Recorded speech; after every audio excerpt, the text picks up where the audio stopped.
This is from the prompt, There Are Names for What Binds Us.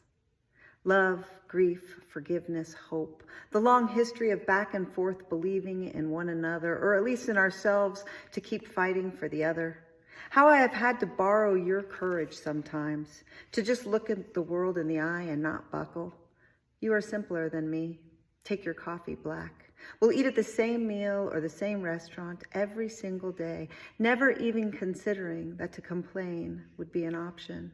You wear golf shirts and polyester slacks that help you move the course. 18 long holes, this all-day affair of manicured lawns, small targets, where precision and accuracy and consistency count for everything. I take heavy cream and honey when it isn't oat milk or soy milk or some other vegan fill-in, for God save me. I am small and wounded and loud.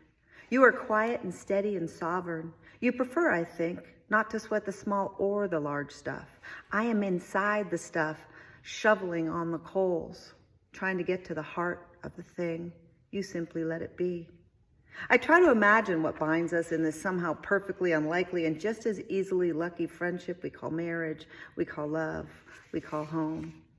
It is almost only you with whose ties come no blood. Not so much ache that we are just held together by the fallacy of sunken costs or the demonstration of a family unit that cannot be undone at any cost. We instead are bound by something my tender heart cannot name. As if trust were a glue you could buy at the hardware store or double-sided tape to use on a gift we will never send.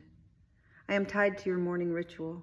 How sleepy-eyed and gravelly I stumble to your office each morning to find you there, yellow legal pad in your lap, left-handed pen scratch on across the leg, Bitcoin podcasts I imagine blazing in your aviator headphones, the quiet you have had otherwise all to yourself for hours.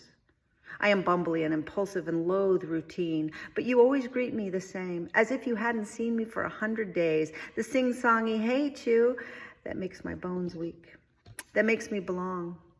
I am used to being tethered to people through trauma, alcoholism, despair, the absence of belonging to something outside of myself.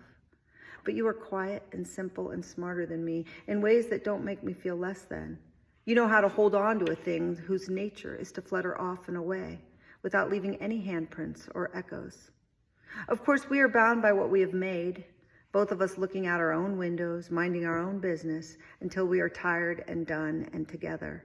Then we made boys and a family and a story with pictures of people quite happy, doing nothing in particular, together.